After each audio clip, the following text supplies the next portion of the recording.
Bab 23, hukum sukses adalah pelayanan. Pada bagian ini, Anda akan menemukan bahwa uang menjalin dirinya sendiri ke dalam seluruh susunan kehidupan kita. Bahwa hukum sukses adalah pelayanan. Bahwa kita akan memperoleh apa yang kita berikan. Untuk alasan inilah kita harus menyadari bahwa jika kita bisa memberi, hal itu menjadi kehormatan yang besar. Kita telah mengetahui bahwa pikiran merupakan aktivitas kreatif di balik setiap usaha yang konstruktif. Karena itu, kita tidak bisa memberikan sesuatu yang nilai praktisnya lebih tinggi dibandingkan pikiran kita. Pikiran yang kreatif membutuhkan perhatian. Sebagaimana yang telah kita ketahui, kekuatan perhatian adalah senjata manusia unggul. Perhatian mengembangkan konsentrasi. Konsentrasi mengembangkan kekuatan spiritual. Dan kekuatan spiritual adalah kekuatan terdahsyat di dalam kehidupan. Inilah sains yang mencakup semua sains. Inilah seni di atas segala seni. Relevan dengan kehidupan manusia. Dengan menguasai sains dan seni ini, terbukalah kesempatan bagi kemajuan yang tanpa henti. Kesempurnaan di dalam hal ini tidak diperoleh dalam waktu 6 hari, atau 6 minggu, atau 6 bulan. Ini adalah pekerjaan seumur hidup. Tidak bergerak maju sama dengan bergerak mundur.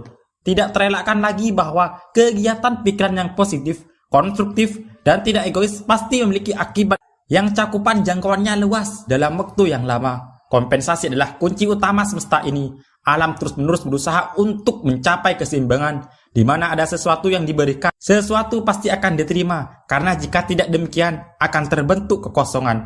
Dengan mengamati aturan ini, Anda pasti akan berhasil memperoleh banyak keuntungan yang sebanding dengan usaha yang Anda kerahkan. Kesadaran akan uang adalah sikap pikiran. Sikap inilah pintu menuju jalur utama perdagangan. Ini merupakan sikap yang mau menerima.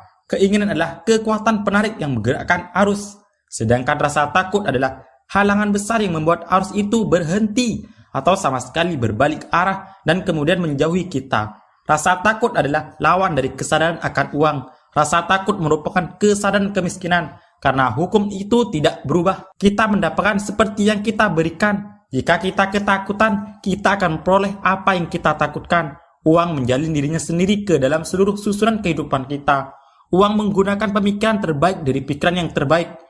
Kita mendapatkan uang dengan cara menjalin persahabatan, dan kita memperluas lingkaran persahabatan dengan cara menghasilkan uang bagi sahabat-sahabat kita. Dengan membantu mereka, dengan sikap melayani mereka. Dengan demikian, hukum sukses yang pertama adalah pelayanan yang didasarkan pada integritas dan keadilan.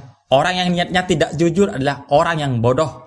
Ia telah mengabaikan hukum dasar untuk semua bentuk pertukaran. Ia mustahil sukses, ia pasti akan kalah. Mungkin ia tidak menyadari hal ini, mungkin ia merasa menang, tetapi sudah pasti ia akan menuai kekalahan. Ia tidak bisa menipu yang tak terhingga. Hukum kompensasi akan menuntut yang setimpal, mata ganti mata, gigi ganti gigi. Kekuatan kehidupan mudah bergejolak, kekuatan itu terbentuk dari pikiran dan tujuan kita, lalu semuanya dicetak menjadi bentuk. Maka kita harus tetap memiliki pikiran yang terbuka untuk terus-menerus meraih sesuatu yang baru, untuk mengenali peluang, dan untuk tertarik pada perlombaannya, bukan pada tujuannya. Karena kesenangannya terletak pada proses pencapaiannya, bukan pada kepemilikannya.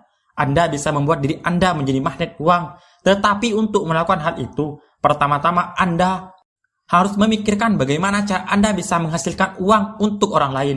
Jika Anda cukup bijaksana untuk melihat dan menggunakan peluang serta kondisi baik, jika Anda mengenali nilai-nilai, maka Anda bisa memposisikan diri untuk mengambil keuntungan dari semua itu. Tetapi, sukses terbesar akan datang bila Anda dimampukan untuk menolong orang lain. Apa yang menguntungkan bagi seseorang harus pula menguntungkan orang lain. Pikiran yang dermawan berisi kekuatan dan tenaga. Pikiran yang egois berisi kuman-kuman pengurai yang akan hancur dan menghilang. Para ahli keuangan seperti Morgan dan lainnya adalah saluran distribusi kekayaan. Sejumlah besar kekayaan datang dan pergi, tetapi menghentikan pengeluaran atau pemasukan akan sama bahayanya. Kedua ujung itu harus tetap terbuka, maka sukses besar kita akan datang bila kita menyadari bahwa memberi itu sama pentingnya dengan memperoleh. Jika kita mengenali kekuatan yang maha kuasa itu menjadi sumber semua pasokan, kita akan menyesuaikan kesadaran kita dengan pasokan ini sedemikian rupa, sehingga kesadaran ini akan terus-menerus menarik apa yang dibutuhkannya. Dan kita akan menemukan bahwa semakin banyak kita memberi, semakin banyak pula kita memperoleh. Dalam hal ini, memberi mengacu pada pelayanan. Pedagang memberikan barang-barangnya, pengarang memberikan pemikirannya, pekerja memberikan keahliannya, semua memiliki sesuatu untuk diberikan. Tetapi semakin banyak mereka bisa memberi, semakin banyak pula yang mereka peroleh. Dan semakin banyak yang mereka peroleh, mereka akan lebih dimampukan untuk memberi. Ahli keuangan memperoleh banyak karena ia memberi dalam jumlah besar. Ia adalah orang yang berpikir. Ia bukan orang yang membiarkan orang lain berpikir untuknya. Ia ingin tahu cara mendapatkan hasilnya. Anda harus menunjukkan caranya pada orang lain. Anda harus menunjukkan caranya pada orang ini. Bila Anda bisa melakukan hal ini, ia akan menyediakan sarana sehingga ratusan atau ribuan orang bisa mendapatkan manfaat dan sebanding dengan sukses mereka. Demikian pula sukses orang ini, Morgan, Rockefeller, Carnegie, dan lainnya tidak menjadi kaya karena mereka merugi untuk banyak orang. Justru sebaliknya karena mereka menghasilkan banyak uang untuk orang lain. Maka mereka menjadi orang terkaya di negara terkaya di dunia. Rata-rata orang sama sekali tidak memiliki pemikiran yang dalam. Ia menerima gagasan orang lain dan mengulanginya dengan cara yang sama seperti burung kakak tua. Hal ini jelas terlihat jika kita memahami metode yang digunakan untuk membentuk opini publik. Sikap patuh ini dimiliki oleh mayoritas yang tampaknya rela membiarkan beberapa orang berpikir untuk mereka. Inilah yang membuat segelintir orang di negara-negara besar menguasai semua jalur kekuasaan dan mengendalikan jutaan orang.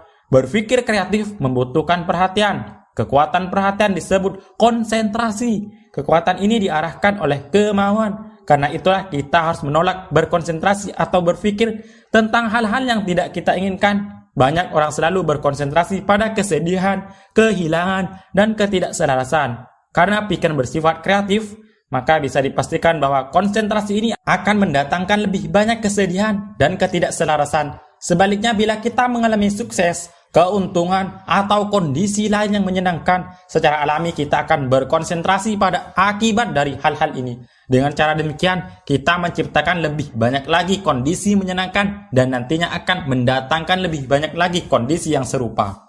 Penjelasan tentang bagaimana pemahaman tentang prinsip ini bisa diterapkan di dunia bisnis disampaikan dengan baik oleh Mr. Atkinson dalam Advanced Thought. Ia menulis, spirit apapun kata orang harus dianggap sebagai esensi kesadaran, substansi pikiran, realitas yang mendasari pemikiran. Dan karena semua kondisi ideal adalah fase kegiatan kesadaran, pikiran atau pemikiran berarti di dalam spirit. Dan hanya di dalam spirit sajalah bisa ditemukan fakta tertinggi, hal real atau ide. Jika hal ini diterima, tidaklah logis bila kita yakin bahwa pemahaman yang hakiki tentang spirit dan hukum manifestasinya adalah hal paling praktis yang akan ditemukan oleh orang yang praktis. Tidakkah pasti bahwa jika orang-orang yang praktis di dunia ini bisa menyadari fakta ini, mereka mau rela menempatkan diri di mana mereka akan memperoleh pengetahuan tentang hal-hal dan hukum yang bersifat spiritual? Orang-orang ini tidak bodoh. Yang harus dilakukan hanyalah memahami fakta dasar ini untuk bergerak menuju ke esensi segala pencapaian. Saya akan memberikan contoh konkret di Chicago. Saya mengenal orang yang selalu saya anggap materialistik, banyak keberhasilan dan kegagalan yang telah dialaminya di dalam hidupnya. Terakhir kami berbincang-bincang, ia bisa dikatakan melarat jika dibandingkan dengan kondisi bisnisnya sebelumnya. Seakan-akan ia berada di ujung tanduk karena usianya telah paruh baya, sehingga ide-ide baru datang dengan lebih lamban dan tidak sesering dulu. Ini kata-katanya adalah, saya tahu bahwa semua yang berjalan sukses di dunia bisnis adalah hasil pemikiran. Orang bodoh pun mengetahuinya.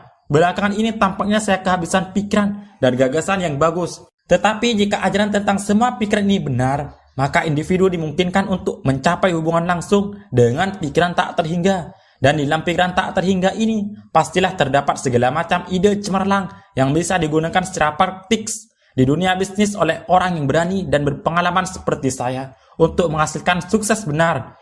Kelihatannya hal ini sangat menarik dan saya akan mencarinya. Itu terjadi 2 tahun yang lalu. Beberapa hari yang lalu saya mendengar lagi kabar tentang orang ini. Saat bercakap-cakap dengan seorang teman, saya berkata, apa yang terjadi dengan kawan lama kita si X?